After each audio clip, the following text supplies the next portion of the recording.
Good morning, everyone. So, in today's session, we will learn about overlay design. It's a part of payment engineering, and we will start with overlay design today. I am N.S. Chandan Shri, Assistant Professor in MS Ramaya University of Applied Sciences. So we all know that all the payments that are existing, maybe flexible or the rigid payment, they deteriorate with time and the repeated application of vehicular loads. So the two major factor contributing the deterioration is one is vehicular traffic.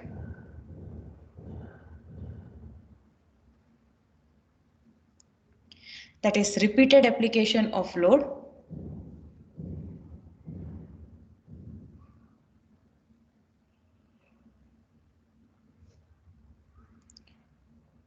Second one is deterioration with respect to time. So, and the third one can be climatic factors.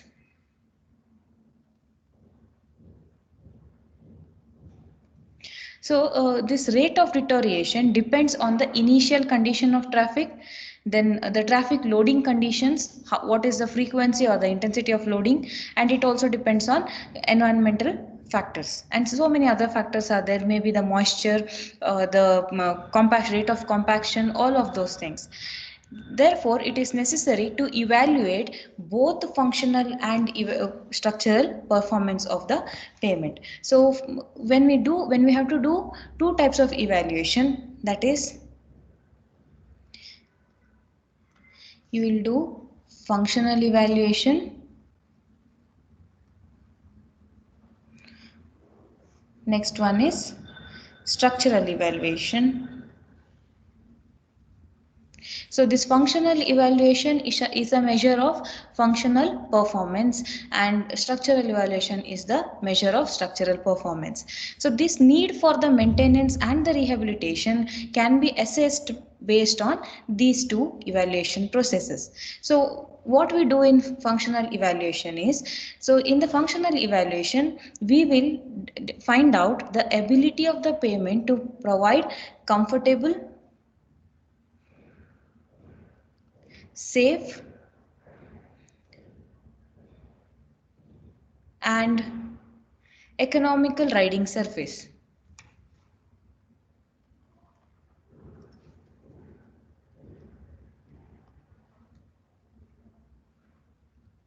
Here, the data that can be the things that will be measuring will be PSI, that is present serviceability in payment serviceability index. Then we will measure roughness. We will also measure skid resistance.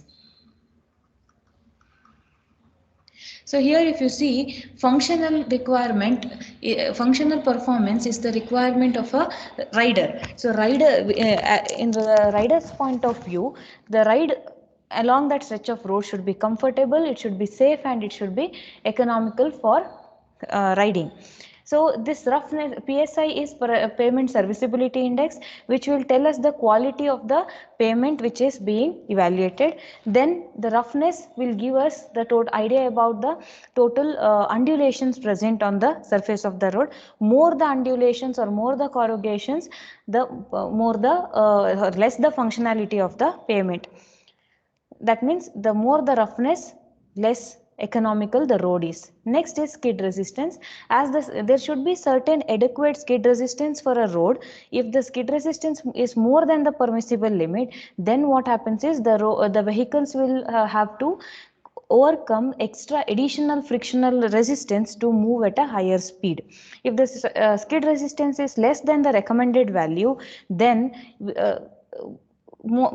so many times we see that the skidding or slipping of the vehicles will happen. Similarly, in the structural performance, this is related to the structural soundness of the pavement.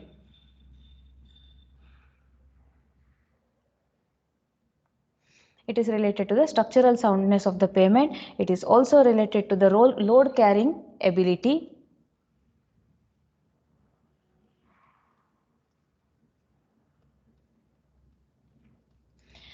So when we talk about structural performance, we are talking about structural soundness and the load carrying ability of a payment. If the load carrying ability has come down, that means it cannot sustain the upcoming load, then the payment will undergo deformation and deflection beyond the permissible limit, which will hamper the entire stability. So how do you measure this? It can be measured in terms of response of the payment. Now this response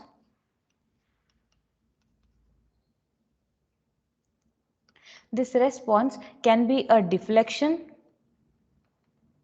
or it can be stress. So these are the two ways by which we can evaluate the payment. So in today's topic we are majorly focusing on overlay design. So to suggest whether we have to go for an overlay or not, we have to do this evaluation in the beginning. So according to IRC, as per IRC, overlay design is done as per IRC 81 1997. So this is the code which we will be following for the design of flexible overlays for the strengthening of the payment. So first we will learn what is the need for the evaluation and rehabilitation of the project. So first and primary need is these payments, they deteriorate both functionally and structurally with time. So as the time passes by, because of the increased load repetitions or frequency, the payment starts deteriorating, and excessive loading, the payment starts deteriorating. So along with this loading effect, the climate also will play an important role.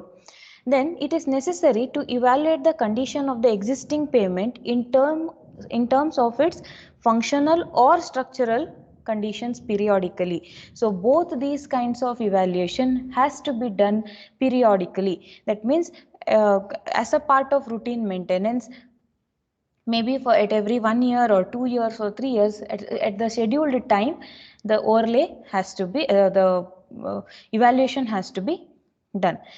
By conducting this evaluation, this entire process will enhance the timely assessment of the condition of the payment and need for the maintenance and rehabilitation. So by conducting this kind of evaluation, two things will happen. One is you will assess the timely condition, existing condition will be assessed. Along with that, we will also know whether there is a need for maintenance or there is a need for a rehabilitation. Next, let us talk about overlay. So what is this overlay? Overlay is an additional layer which is provided on top of the existing payment. So now existing, we have subgrade, and you have multiple layers of the existing payment. Let us say this is existing payment layer.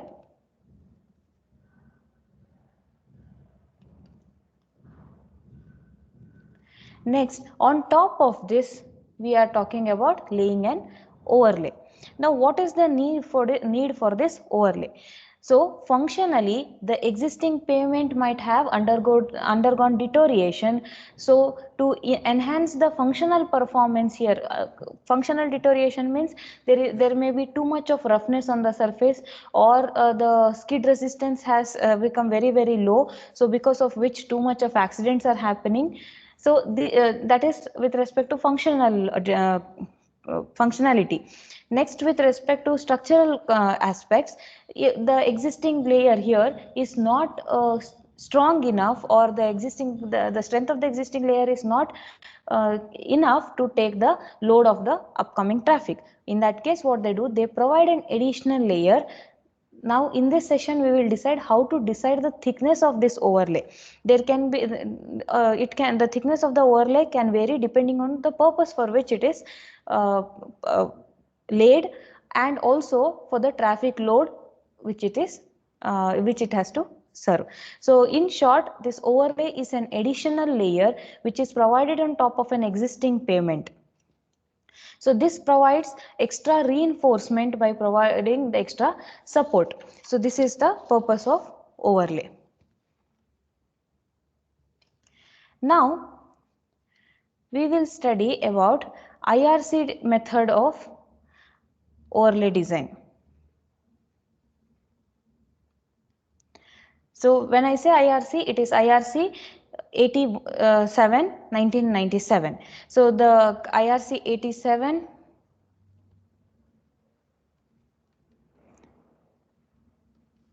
it talks about guidelines for strengthening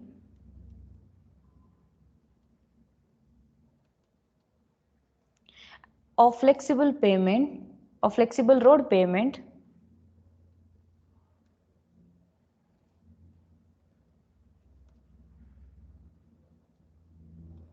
using Benkelman beam technique.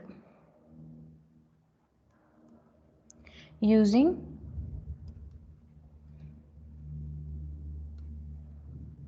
Benkelman beam deflection. This is in short called as BBD technique.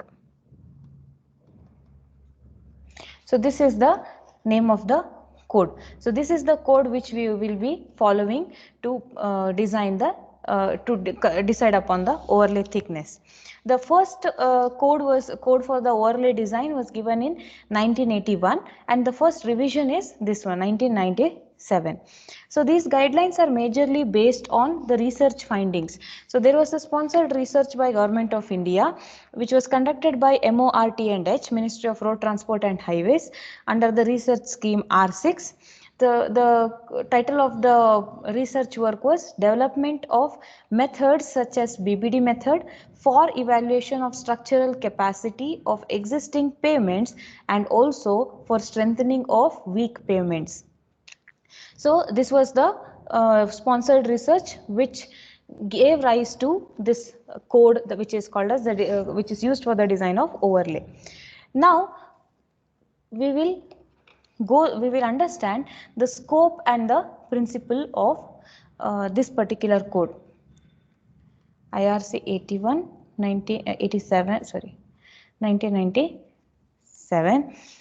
So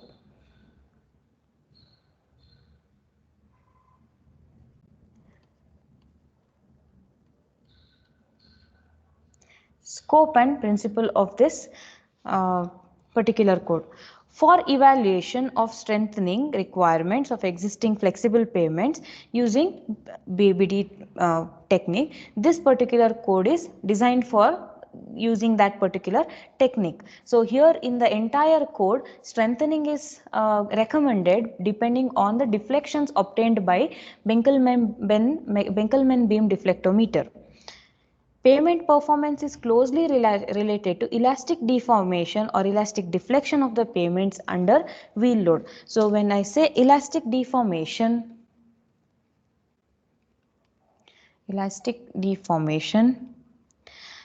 it means elastic property means to regain its own shape and size after the load is released, right? So elastic deformation means if a payment is constructed like that, when the wheel load is applied on the payment, it tends to undergo certain deflection.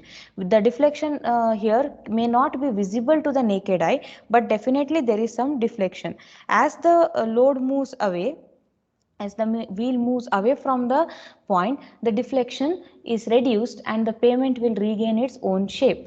So if by chance, if elastic deformation here is an indicative measure of how much of deflection is regained.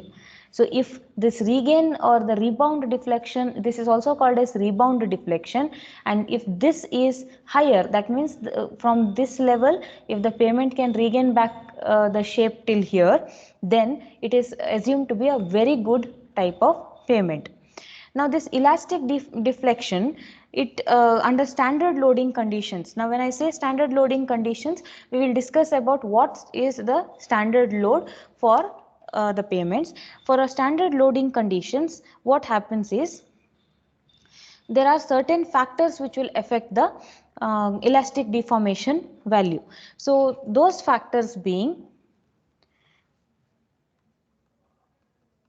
factors affecting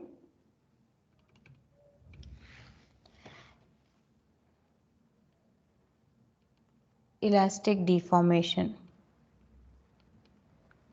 So first is the subgrade soil type.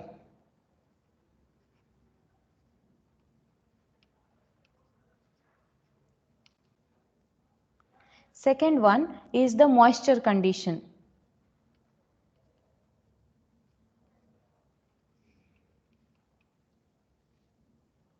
Third one is degree of compaction.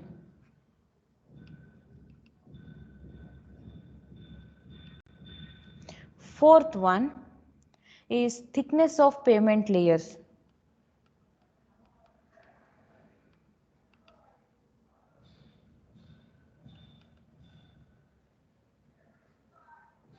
Fifth one is quality of pavement layers.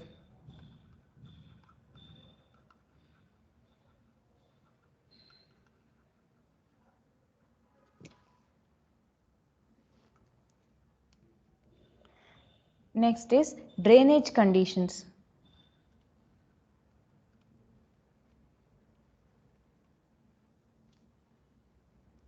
Last one is pavement surface temperature.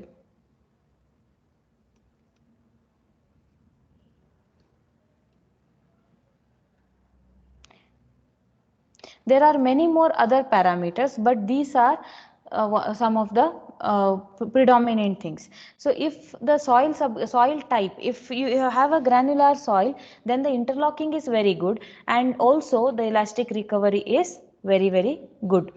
But if you have a clay type of soil, then the elastic deformation is very less, or the recovery is very less here. Then the moisture condition and the degree of compaction.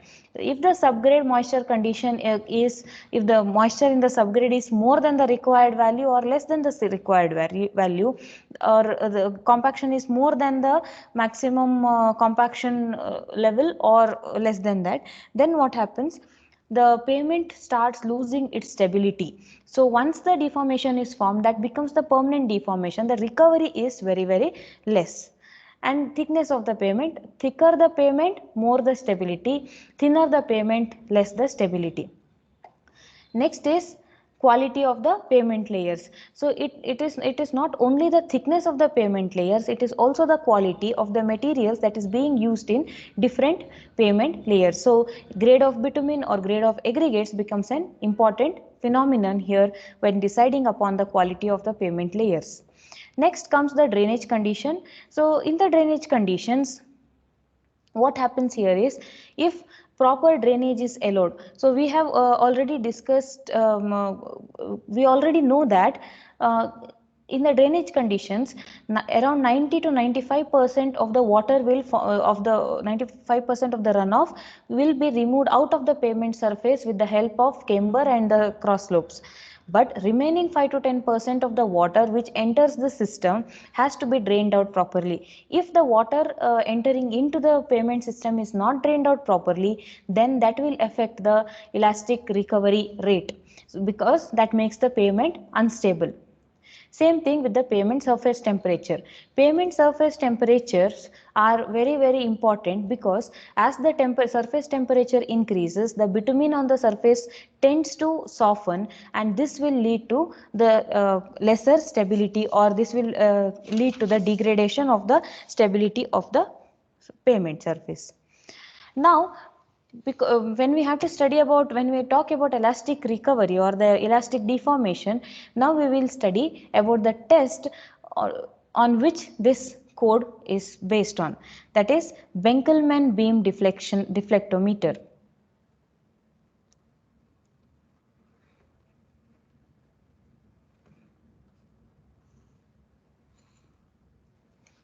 So the deflection measured with the help of this is Benkelman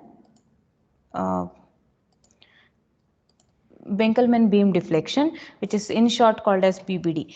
This BBD technique, it's a simple, Winkelmann beam is a simple apparatus which is commonly used for measuring surface deflection. So you can only measure surface deflection using this BBD, Winkelmann beam. And this surface deflection can be measured under standard load.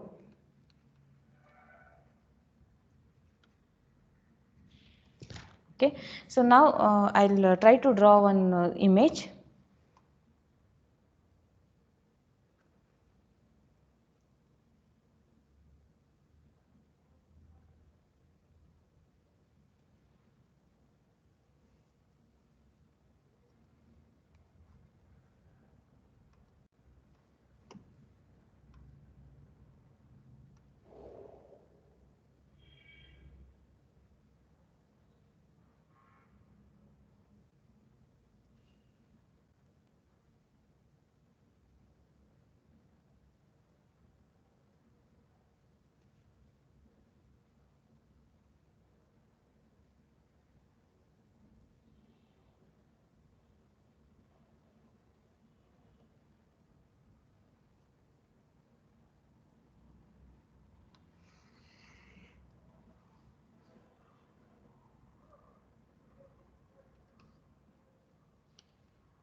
So now this is the schematic representation of a Winkelmann beam deflectometer. So here we can see that it's a long beam and the cut section, as the entire length cannot be shown here, the cut section is shown here. So it has two beams like this, and these are the two legs which are helpful in fixing that on the ground, and these are the two hinges which are fixed here. Now the distance, and this is the probe which touches the pavement surface. Now the distance between the probe and the first hinge is 2.44 meters, and first hinge to the second one is 1.22 meters. If you clearly observe, there is a ratio of 2:1. Then this portion is the probe, or this portion is the dial gauge wherein the readings are actually taken. So this is a small schematic representation of a Winkelmann beam deflectometer. Now the practical length of the beam here is, the practical length, if you want to calculate,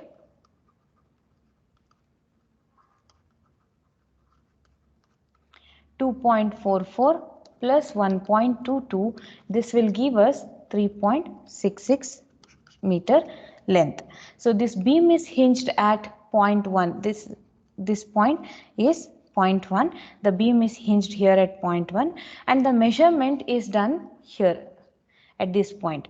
So now what happens is, because the ratio is 2:1 here, if the and when this probe touches the ground, if the deflection here is 2 mm, the readings recorded here is 1 mm. So half of it is recorded here. It has 3 supporting legs and it has one supporting beam. This is the supporting beam. Now this slender beam, this one, the bottom beam, this slender beam of length 3.66 meters is hinged at 2.44. That is what is told here. The practical length is from this point to this point. So this entire length, in this entire length, at the distance of 2.44 meters from the probe, the beam is hinged here. And this acts as a pivoted end. This probe end acts as a pivoted end and the readings are taken from that point. Now the major principle how it works is, if this is the pavement surface, now after the application of load, if this is the total deflection that is happening, then when we measure initially, the deflection will be this much. After the load is removed from here, the deflection may be, we'll use another color, the deflection may be like this.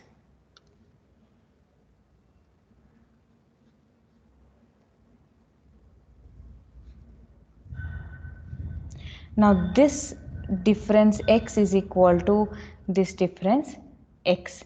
So this is the observed deflection and that deflection is called as rebound deflection.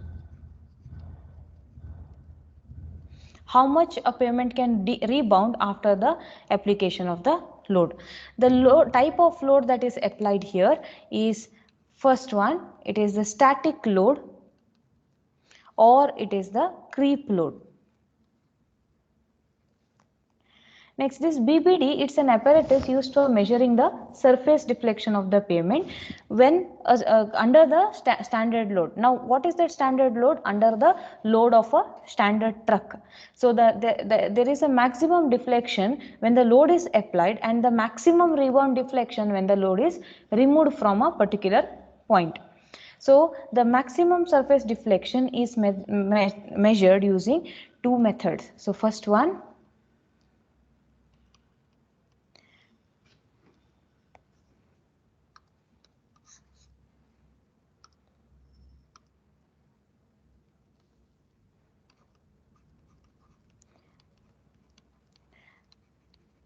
maximum surface deflection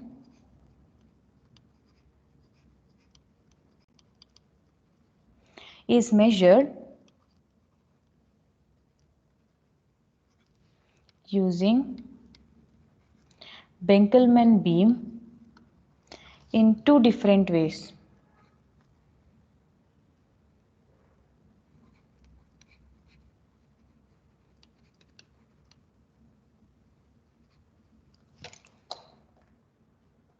Those being, one is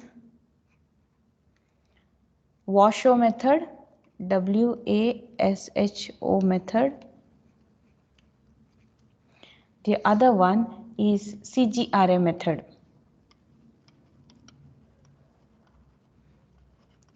So what is Washoe method?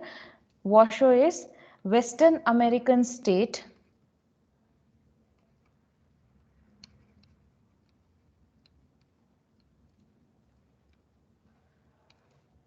highway officials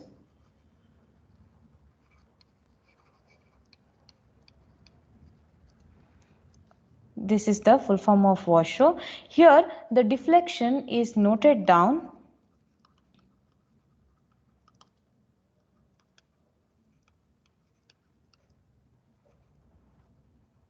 Deflection is noted down. As the wheel load approaches the designated point,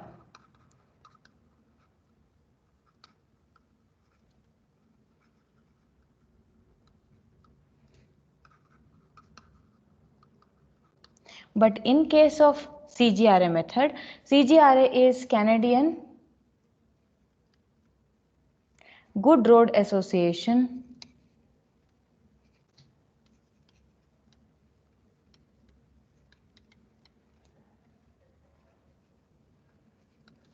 So here what they do is, instead of measuring the deflection at when the wheel load is applied, here in this method they measure rebound deflection value.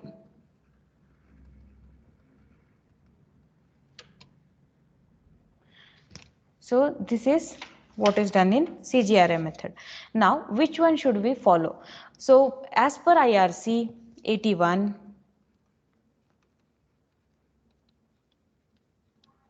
IRC 81 1997, it speaks about the usage of CGRA method.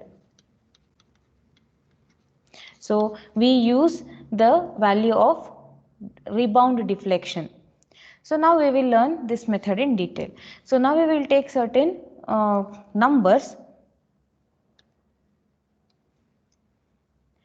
So first value to note down is length of the beam,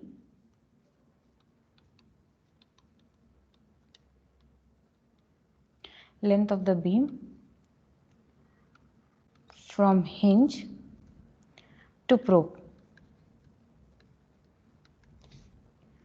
Next is length of the beam from hinge to dial.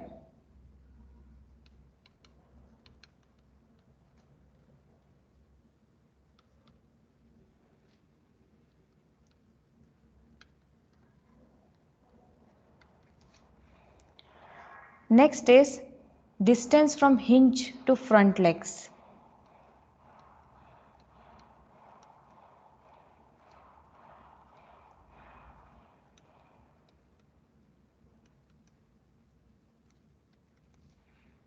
Next is distance from hinge to rear legs.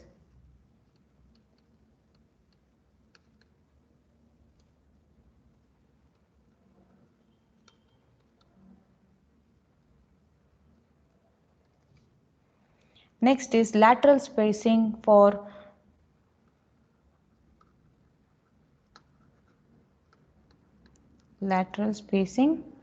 of front support legs.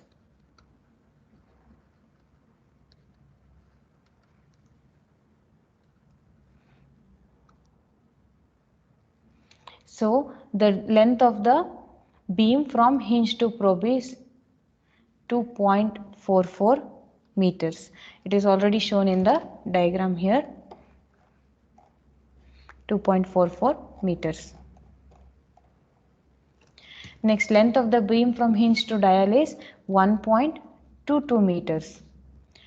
Next, distance from the hinge to the front legs is 0.25 meters. Distance from hinge to rear legs is 1.66 meters. And then the lateral spacing of the front support legs is 0.33 meters.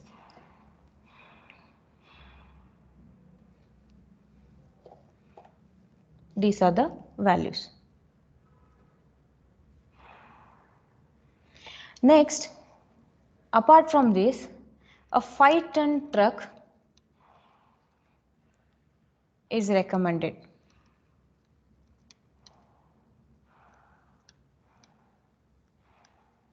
Now this truck is supposed to have 2 sets of dual wheels. It should be a single axle vehicle. It should have 2 sets of wheels. It should be in such a way that the load carried by each set of this dual wheels, it should be 8170 by 2, this 70 kg by 2. So much of load has to be taken, 8170 kg by 2. Now the dead weight of the truck should be 5 tons and the loading should be in this manner. The truck should be loaded at 8,170 kgs, and the rear axle, single axle wheel should take this much of load. Next, spacing between tires.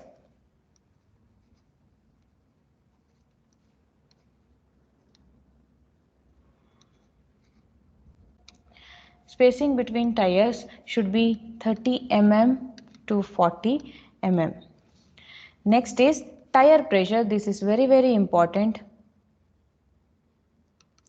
Tire pressure should be 5.6 kg per centimeter square, or if you want to measure in psi, it is 80 psi. Next, type of tires, they should be 10 into 12 ply tires. So these are the specifications which we have to follow for the truck that is used in the determination of rebound deflection using Benkelman beam deflectometer. Apart from these things, there are other accessories which are required. One is pressure measuring gauge.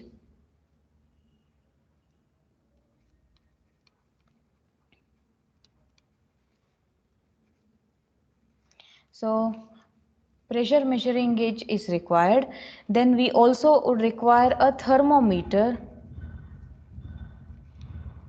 Thermometer which can measure any reading between 0 to 100 degrees centigrade. Nowadays, if now this 0 to 100 degrees centigrade is not fixed. If you want to, in certain places the temperature rises above this in summer. So if you have higher thermometer, it is better. Then we would require mandrel to drill a hole in the pavement. So to measure the pavement temperature, you cannot keep the thermometer just on the pavement. We have to drill a 4.5 centimeter deep hole. 4.5 centimeter deep hole. Fill it with glycerol.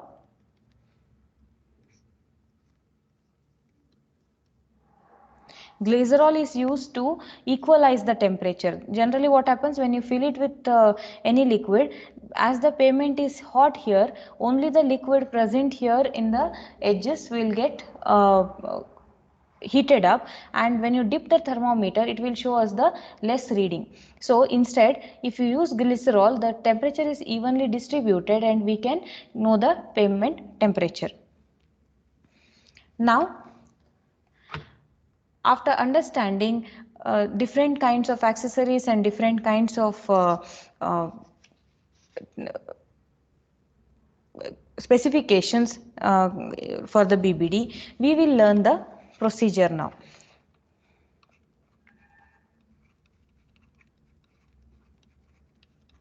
How to conduct this Benkelman beam deflectometer, or how to measure this deflection. So now, if we consider the pavement,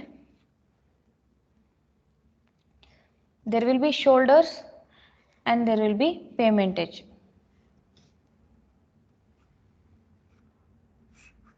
This is a rough sketch. So this is a shoulder. Now where do we conduct this test? Now from the pavement edge, we will consider,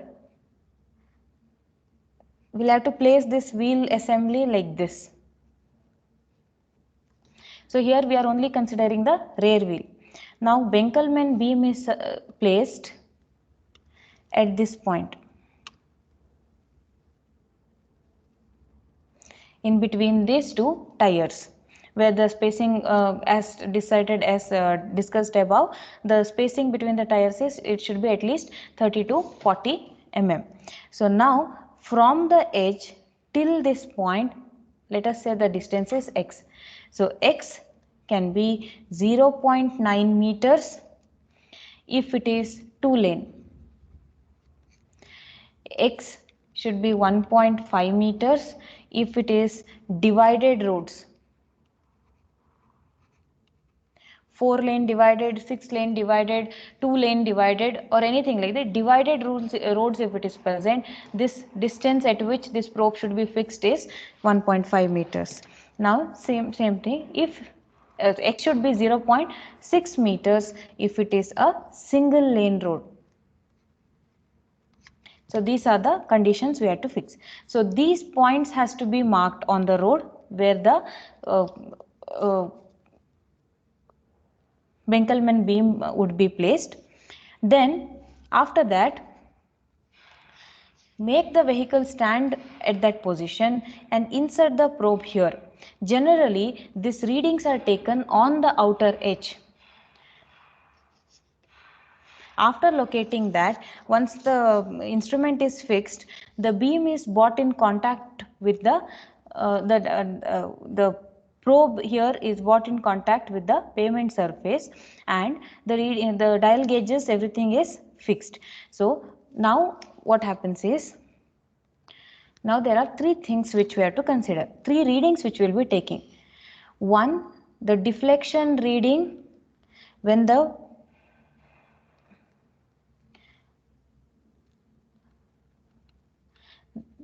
deflection reading, that is, let us say name it as RI, reading at initial, or okay, we'll name it as DI, deflection, initial deflection when the load is directly under the when the wheel is directly under the Benkelman beam is directly under the influence of the load. So deflection is maximum. Now what they do is, this is the 0th point, right? From here the Benkelman beam is fixed here only, it is not changed. From here the vehicle moves slightly further. How much further it moves? It moves over a distance of 2.7 meters further. Then again the reading is taken here only.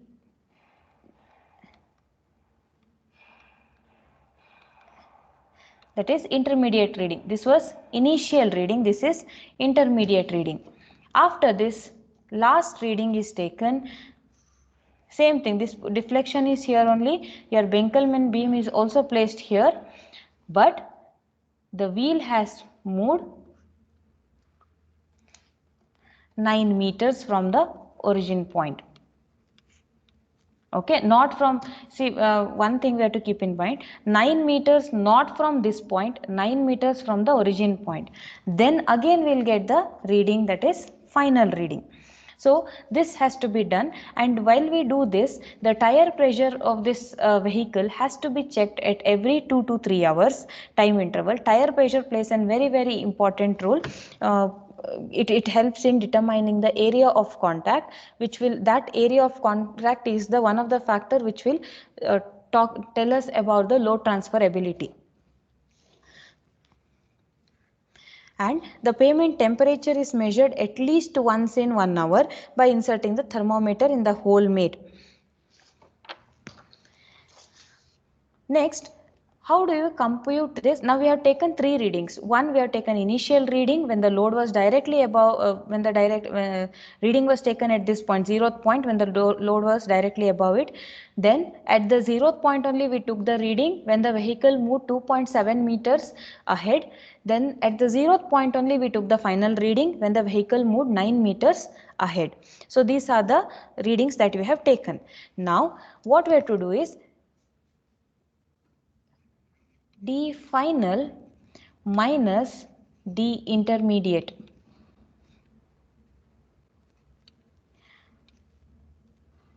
And D intermediate minus D initial.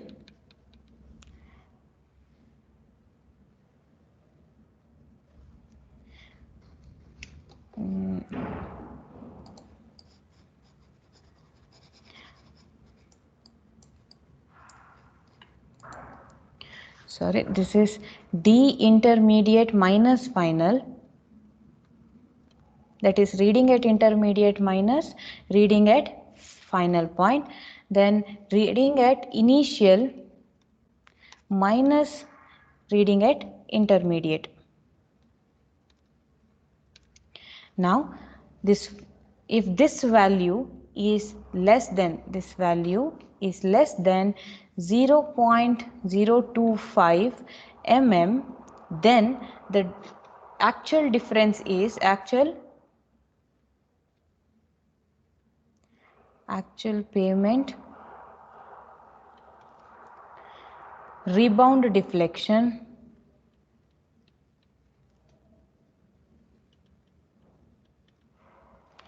is twice the difference. Whatever difference you get here, 2 times the difference if the value is less than that. If the value is more than 0.025, then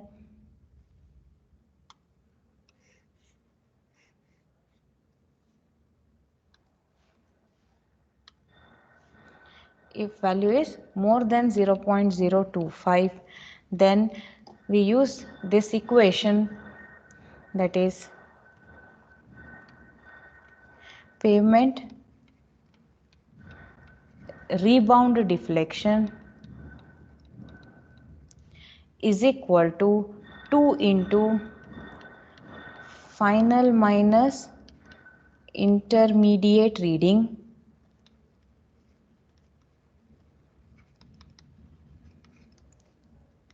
plus 2.91 into 2 into final reading difference of intermediate.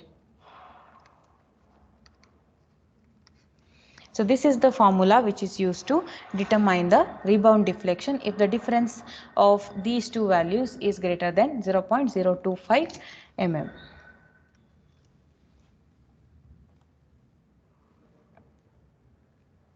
Now, how do we classify? Now we have calculated the rebound deflection for 1 point. Now what happens is, if we have a longer stretch of road, we cannot do it the survey at 1 point. So the minimum interval at which this survey has to be done is 50 meters, not less than 50 meters. Sorry, not more than 50 meters. Then if there are multiple roads, so then the values, the readings where the places where readings are taken should be staggered in nature. Now once this is done,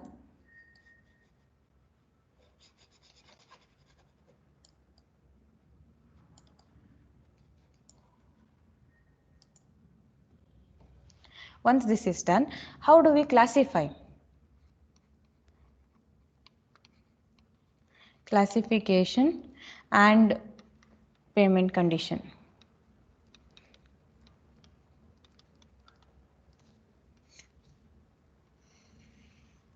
So if the road is very good, that means there are no cracking on the road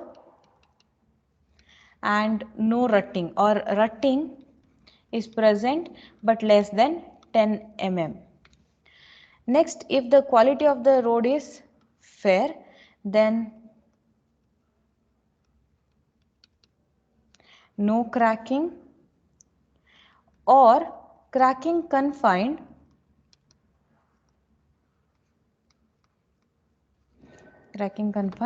to a single crack.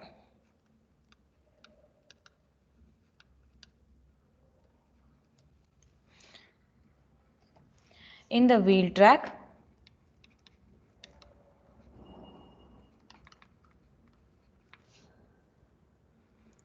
and also rutting in between 10 to 20 mm. Then when do we tell the road condition is poor? Extensive cracking and rutting.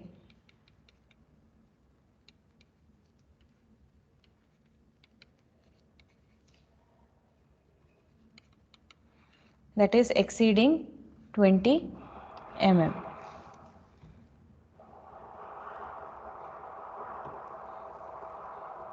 If the percentage of cracking and cracking is exceeding 20% of the area, then that payment can be treated as a failed payment. And when we have to select the sections, we have to select the homogeneous section. How do we do that? On the basis of surface condition survey, the total stretch is divided into uniform sections and the length of each section is kept at a minimum of 1 kilometers. Now, How do we do the deflection measurement? For each uniform section of road, the minimum of 10 points should be selected at equal distances in each lane of traffic. Points to be selected along the outer wheel path only. As discussed earlier, the points that we are selecting should be on the outer wheel path. Next is the interval between the points should not be more than 50 meters. Next point is on the roads with more than one lane, the points on the adjacent lane can be staggered. So this is what I told, the points can be staggered if there is more number of lanes. Then in case of extreme deflection values, the additional measurements has to be done. Apart from the designated sections and designated places, if the deflection is found to be excessive, then we have to take the reading set in more readings has to be taken. If the highest and the lowest deflection differs from the mean, now how do we calculate the mean? Here I told you we'll calculate the rebound deflection. This is for one test. So like this, number of trials, number of tests we will be doing, and we will calculate the mean and the standard deviation for the entire stretch of road. If the road is 100 kilometers or 200 kilometers, at every 50 meters you will be taking the noting down this deflection reading using BBD, and that value will be taken, analyzed, and mean and standard deviation will be calculated. Now, if the highest value and the lowest value recorded there of the deflections, if they differ by more than 1/3 the mean, then extra deflection measurements has to be done at 25 meters on either side. That means we start the survey at this point, and we will take three readings, right, at 2.7 meters and at 9 meters. Now, out of these three values, if the difference between highest and the lowest value will be more than 1/3 of the mean of all the values, then from this point 25 meters on this side and 25 meters on this side, the test results has to be taken. Measured deflection have to be corrected to corresponding standard pavement temperature. So correction to temperature we will study further. Measurement to deflection for the worst conditions also should be, that correction also should be applied. Next, how do we apply the correction for the standard temperature? Correction for standard temperature.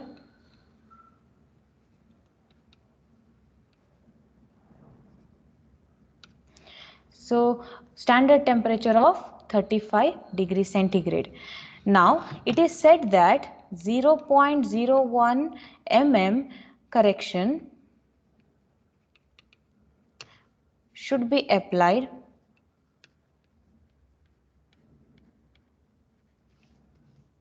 for each degree of variation from the standard temperature. For each degree of variation. So now let us say the temperature during the measurement was 38 degrees centigrade and the deflection measured was, mean deflection measured was 0.8 mm. Now because the standard temperature, the measured temperature is more than the standard temperature, it differs by how much? 38 degrees centigrade minus 35 degrees centigrade, it is 3 degrees centigrade. So the temperature in the field is 3 degrees centigrade more than the standard temperature here. So therefore corrected deflection is equal to, measured deflection is 0.8 mm minus 3 into 0.01 mm. So for each degree centigrade we are subtracting. Instead of 38, if it was less, let us say 32 degrees centigrade, then we would add the correction here. So this becomes 0.77 mm. So this is how the correction is done.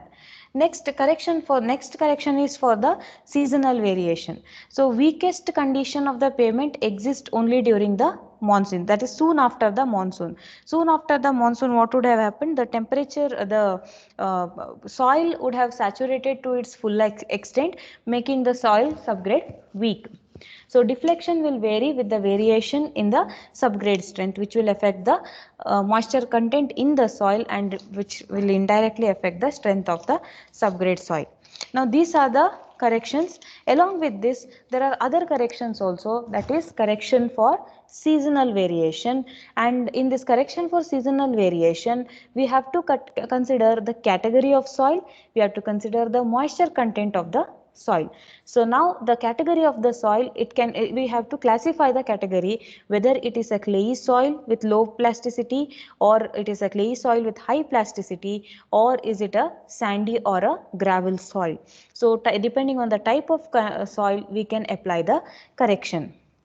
So that correction can be applied using a factor. So that factor can be arrived by a graph, and this graph is there in the IRC 81 code. The graph is like this. The curve becomes asymptotic. X-axis is nothing but moisture content of the subgrade. Soon after, this is post monsoon, moisture content has to be found out. Here moisture correction factor.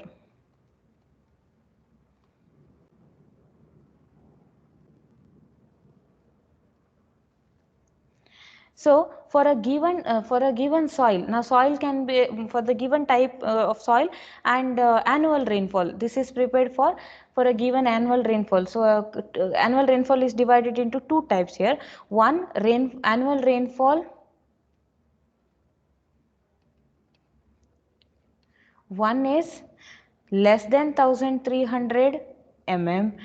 The other one is more than 1300 mm rainfall areas. So depending on that, we have to select the moisture content and find out what is the moisture correction factor for the given soil. Now once we find out all the correction, everything for the deflection here, we will have to calculate the thickness. Our ultimate aim is to calculate the thickness of an overlay. For the thickness of an overlay, we have to follow one procedure which is similar to the design of flexible pavement using IRC 37. So here we have, before proceeding there, now we have to find out what is the characteristic deflection.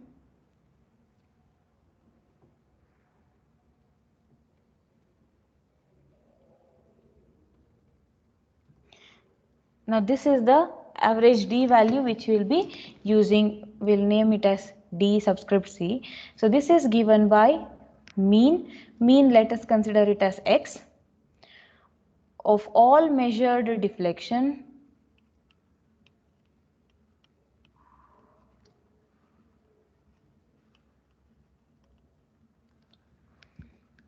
plus K into standard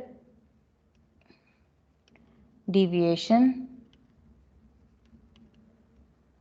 of measured deflection.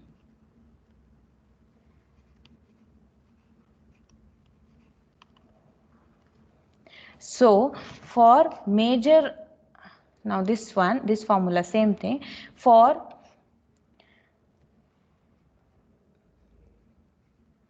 major roads like NH and SH and other higher orders. So this DC can be given by X plus 2. This value of K is 2 into standard deviation, or for all other roads,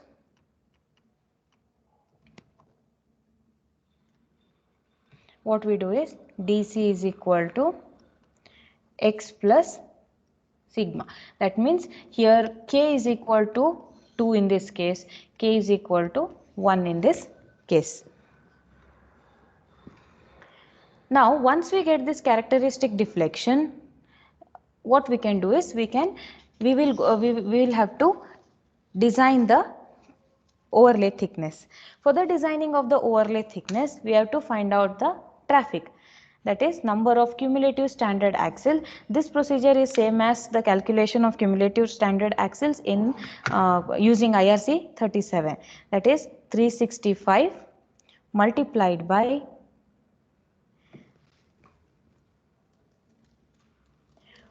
1 plus r to the power of x minus 1 into f into a divided by r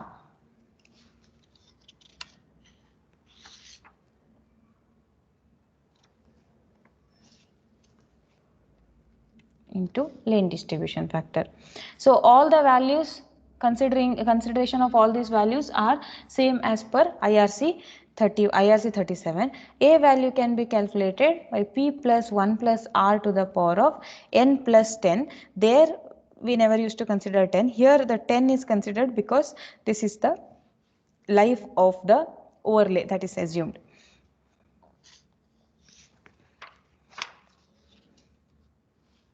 And the values of lane distribution factor and vehicle damage factor, all these are considered in the similar way as in case of IRC 37.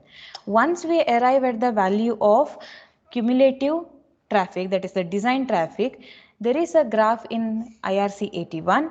That graph is like this. X-axis will represent characteristic deflection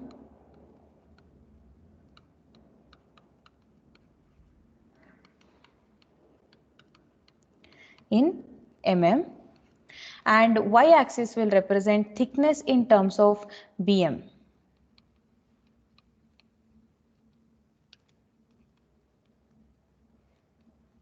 Bituminous macadam. So this thickness is also in mm. Now we have several graphs like this.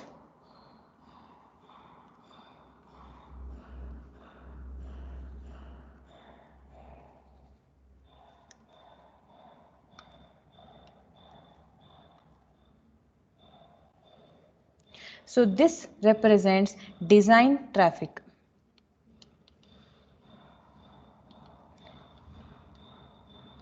So for the given characteristic deflection value, from this characteristic deflection value, okay,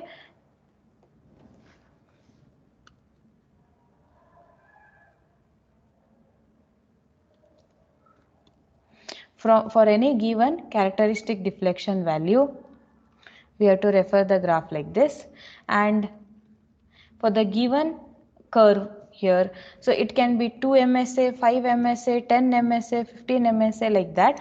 So for the given design traffic volume, we can find out the thickness of overlay. This thickness that you will be getting in mm is the thickness in terms of bituminous macadam. Now if you do not want to provide the bituminous macadam as the surface course, then bm equivalent can be converted like 1 bm is equal to 1 bituminous macadam, 1 unit of bituminous macadam is equal to 1.5 units of WBM, waterborne macadam, or wet mix macadam, or built up spray grout, or 1 bm is equal to 0.7 dense bituminous macadam, or bituminous concrete, or semi-dense bituminous concrete. So the minimum thickness of overlay is equal to, now with the help of this conversion we can convert to whatever layer we want, but the graph will give us the thickness in terms of bituminous macadam only. Now what we can do is minimum thickness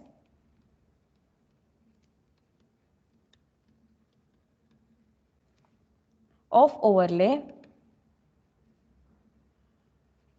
is equal to 50 mm. 50 mm bm with an additional surface course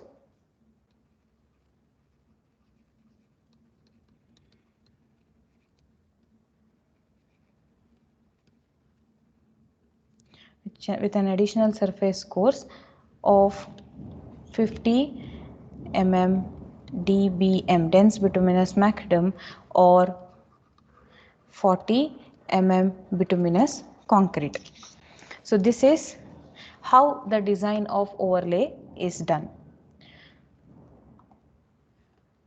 using IRC 81/1997. So thank you one and all.